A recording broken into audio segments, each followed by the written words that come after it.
Good morning प्यारे बच्चों, आपका हिंदी क्लास में बहुत बहुत स्वागत है। मैं तारकेश्वरी ब्रोजर आपको पढ़ाती हूँ। तो आज हम देखने वाले हैं जो हमारे जुलिया चालू था। जुलिया जो एक नौकर है और वो गृहस्वामी किस तरह से उसे फंसा रहा है, ये सारे बातें हम देख रहे हैं। परिच्छेद क्रमांक 1 और 2 हमने पढ़े, तो आज हम देखेंगे परिच्छेद क्रमांक 3। तो यहाँ तक हमने देखा था कि जूलिया के पैसे वो किस तरह से काट रहा था। तो जूलिया के पैसे किसके लिए कटे गए थे कि उस बच्चे की जैकेट फटी, इसके लिए वो 3 दिन संडे की छुट्टियाँ थी, इसके लिए उसके पैसे काटे गए थे। तो यहाँ पे अभी जाते हैं परिच्छेद क्रमांक 3, यहाँ से शुरू होता है।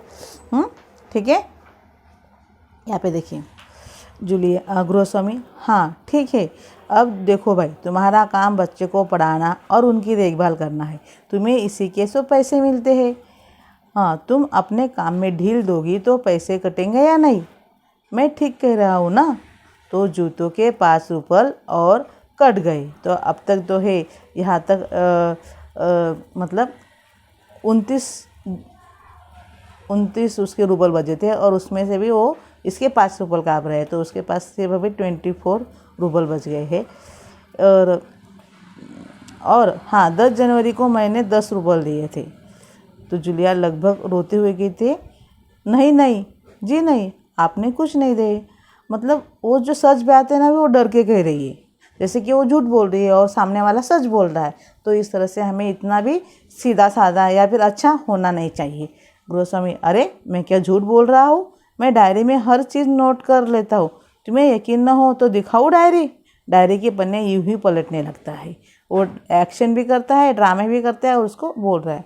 जूलिया आंसू पोंछती हुई, आप कह रहे हैं तो आपने दिए ही होंगे। मतलब उसकी गृहस्वामी की झूठी बात भी वो मान लेते हैं। गृहस्वामी बोलते हैं कड़े स्वर में, एकदम जोर से, दिए होंगे नहीं, दिए हैं। ठीक है, घटाओ 27 41 में से अब बजे 14। इसको बराबर हुआ ना, क्योंकि यहाँ पे 24 आए थे और 24 में से फिर 10 कट गए, तो उसके पास रहे 14। सिर्फ कितने रुपये हुए? 14 ही रहे।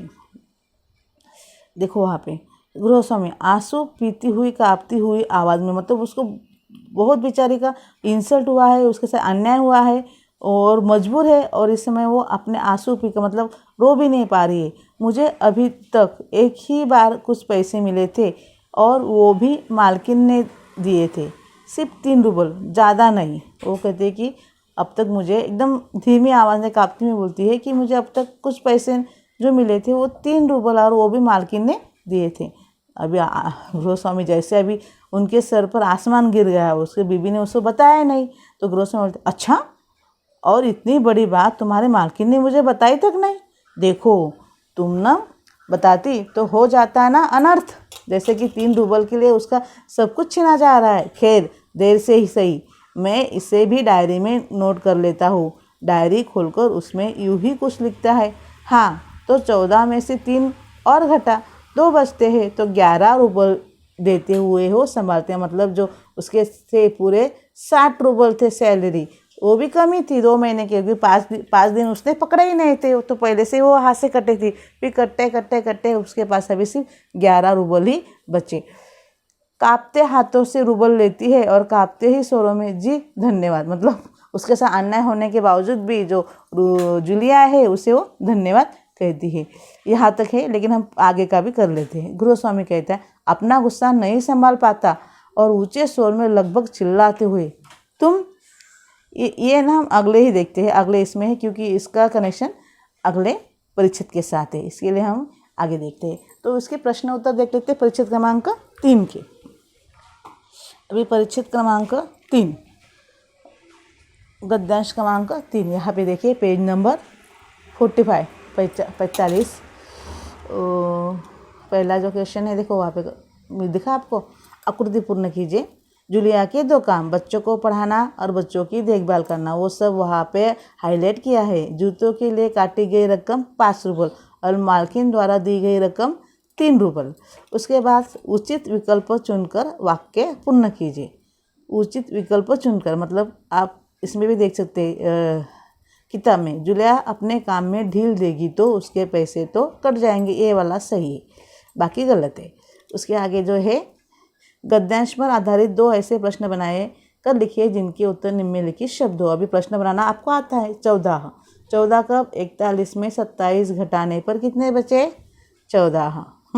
देखो यहाँ पे मैं क्या कर दिया 41 माइनस 14, 41 माइनस 27, सॉरी 41 माइनस 27, 11 में से 4 और 1 और 14 बराबर 14।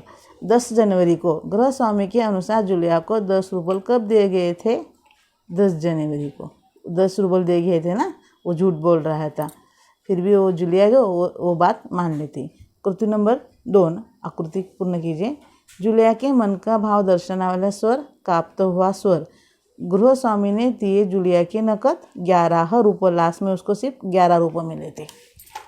उसके बाद आगे नेक्स्ट पेज पे पेज नंबर 46 देखिए यहाँ पे कृति नंबर 3 वचन बदल कर लिखिए। पैसे पैसा, पन्ने पन्ना, बच्चे बच्चा, दिए दिया। हाँ, इस दिए का भी हुआ। गद्यांश में प्रयुक्त मतलब जो गद्यांश में है हो मुहावरा ढूंढकर उसका अर्थ लिखिए और उसे सार्थक वाक्य में प्रयोग कीजिए। आंसू पीकर पीती हुई कांपती सर, ऐसा सेंटेंस है वहाँ पे। आंसू पीना मतलब क्या, असमर्थन के कारण शांत बैठ जाना। कोरोना के कारण अपनों को खोते हुए लोग आंसू पीकर रह गए क्योंकि बहुत जनों की मृत्यु हुई और हम कुछ नहीं कर पाए।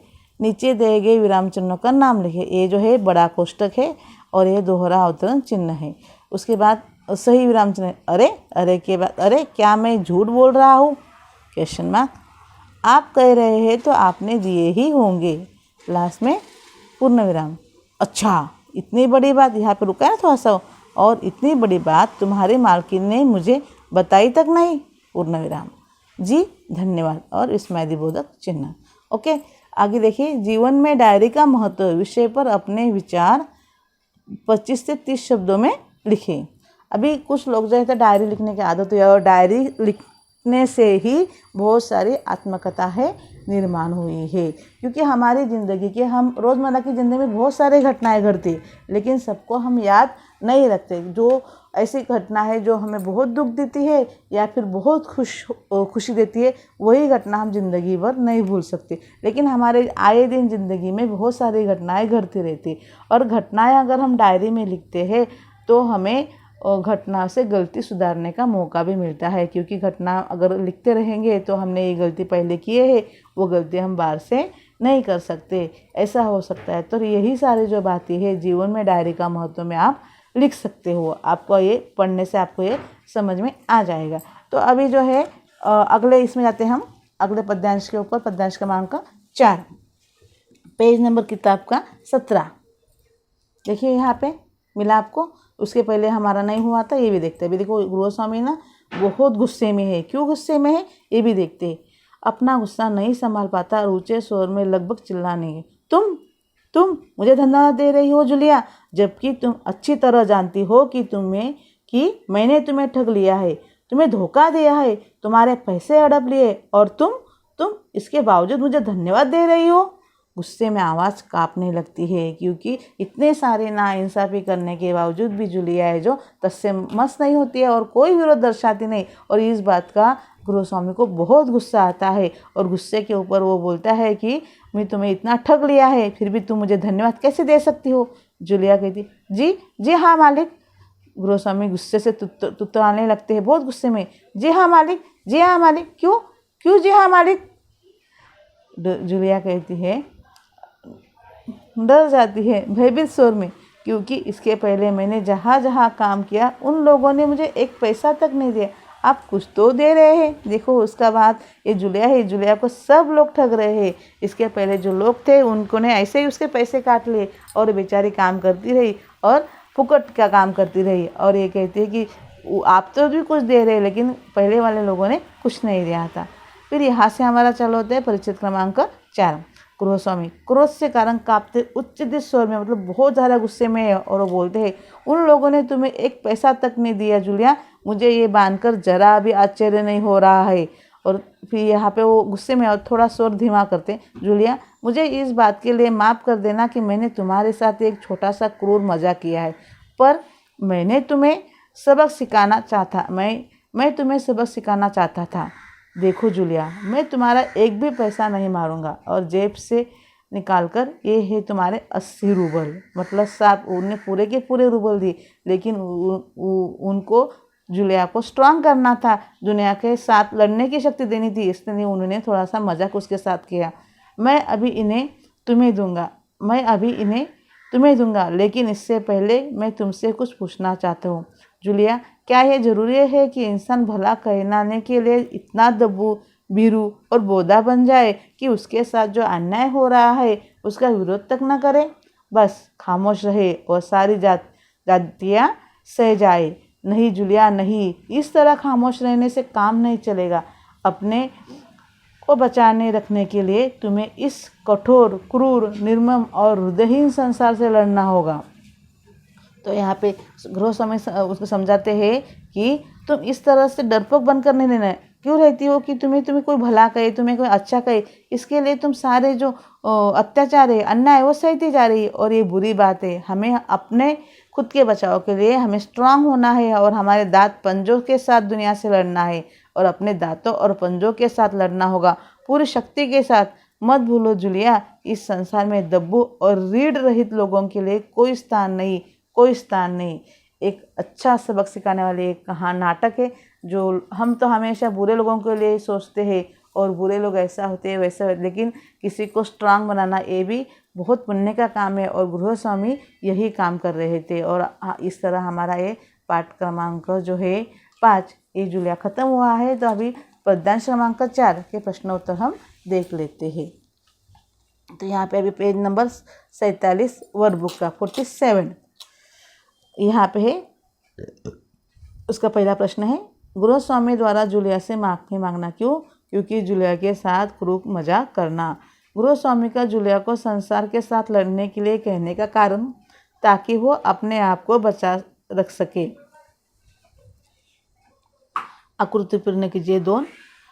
जूलिया द्वारा अन्य लोगों को गृहस्वामी से तुलना। अन्य लोग, उन्हें बिल्कुल भी पैसे नहीं दिए थे काम करवा कर, और ये तो कुछ तो भी दे रहे। और गृहस्वामी का जूलिया से क्रूर मजाक करने का उद्देश्य जूलिया को सबक सिखाना, ना कि उसको सताना या ना ही उसको पैसे देना, ऐसा नहीं होता। अभी संजाल पूर्ण गए। गद्यांश में आया संसार, क्रूर, कठोर, निर्मम और उदयन, ये सारे वहाँ पे हाईलाइट किए हैं। आप खुद से ढूंढेंगे तो वो बेहतर होगा। निर्दय संसार से लड़ने के लिए हथियार, दांत और पंजे, ये भी वहाँ पे है। उसके बाद नेक्स्ट क्वेश्चन जो है पेज नंबर 48 पे है, क्वेश्चन नंबर 2। आकृति पूर्ण कीजिएगा। यहाँ पे देखिए, हाँ, संसार में जिनके लिए कोई स्थान नहीं वो है दब्बू लोग और रीढ़ रहित लोग। कृति नंबर 3 मतलब है व्याकरण कृति हुई। गद्यांश में प्रयुक्त तो कोई एक मुहावरा ढूंढकर उसका सार्थक वाक्य में उपयोग करो। सबक सिखाना, दंड देना। मौके का फायदा उठाकर दाम बढ़ाकर बेचने वाले व्यापारी को पुलिस ने सबक सिखाया। अक्सर कोरोना काल में दुकानें बंद है तो बहुत सारे व्यापारियों ने चढ़े दामों से अपनी चीज़ों की बिक्री की, तो वहाँ पे उनके घर पे दुकान सील होती थी ना, ये आपको पता होगा। तो ये इसके लिए पुलिस ने उनको सबक सिखाया। नीचे दिए गए विराम चिन्हों का नाम लिखे। छोटा डैश योजक चिन्ह, बड़ा डैश निर्देशक चिन्ह और ये लाघव। इसके बारे में भी एक दिन हम अलग से वीडियो बना के मैं आपको वो समझाऊंगी। निम्नलिखित वाक्य में से उचित विराम चिन्ह लगाइए। श्री शिक्षा, ये जो है शब्द युग्म है, लेकर लेखक के क्या विचार थे, प्रश्न चिन्ह। उसके बाद श्याम तुम आ गए, श्याम किसी को पुकारा है, स्वल्पविराम तुम आ गए, ये विग्रह चिन्ह। मोहन बोला तुमने जो कुछ कहा है, मोहन बोला, दोहरा अवतरण चिन्ह, तुमने जो कुछ कहा कॉमा और ठीक है, पूर्ण विराम, दोहरा अवतरण चिन्ह, कंप्लीट। निम्नलिखित शब्दों के दो अर्थ लिखिए, पर, लेकिन और पंख। जरा मतलब थोड़ा और बुढ़ापा। अभी यहाँ पे जो है सोमत अभिव्यक्ति जो है वो किस तरह से है, संसार में दब्बों और रीढ़ रहित लोगों के लिए कोई स्थान नहीं, इस विषय पर अपने विचार लिखिए। दुनिया में गरीब लोग और डरपोक होते हैं, लोग उनकी मजबूरी का फ़ायदा उठाते हैं। उनकी भलपन साहत मतलब अच्छाई के कारण छोटे मोटे अन्याय का विरोध करना वो उचित नहीं समझते, पर लोग इसका उल्टा अर्थ लगाते हैं। ऐसे लोगों को लोग डब्बू और बिना रीढ़ के समझते, मतलब वो विरोध करने के काबिल नहीं। वो लोग किसके साथ झगड़ा नहीं करना चाहते, इसी बात का लोग फ़ायदा उठाते। भले लोगों को खुद को बचाने के लिए कठोर क्रूर निर्मल संसार से लड़ने के लिए खुद प्रयास करना होगा, खुद के हाथ पंजे चलाने होंगे, तभी संसार के लोग उनको महत्व देंगे। डब्बू और बिना रीढ़ के लोगों के लिए संसार में अपना अस्तित्व बनाए रखना बड़ा मुश्किल है। इसके लिए हमें भी ज़िंदगी में सच्चाई के साथ और अपने खुद के ऊपर अन्याय अगर होता है तो उसे रोकने की शक्ति प्रदान करनी चाहिए, और यही सबक हमें ये लेसन सिखाता है। तो हमारा ये लेसन यहाँ पे ख़त्म हुआ है, अभी भी 2 लेसन बाकी है, ए सखी और कबीर, तो हम अगले हफ्ते में देखने वाले हैं। तो प्यारे बच्चों, स्टडी टाइम पे करो, बहुत ज़रूरी है। ये अपना 10वीं का बेस है, और अगर ये होता है तो ही आपको अगले साल इस साल अच्छे मार्क्स मिल सकते हैं। तो बच्चों, आज की वीडियो में यहाँ पे ख़त्म करती हूँ। अगले सेशन में मिलेंगे फिर से, तब तक के लिए बाय, हैव गुड डे।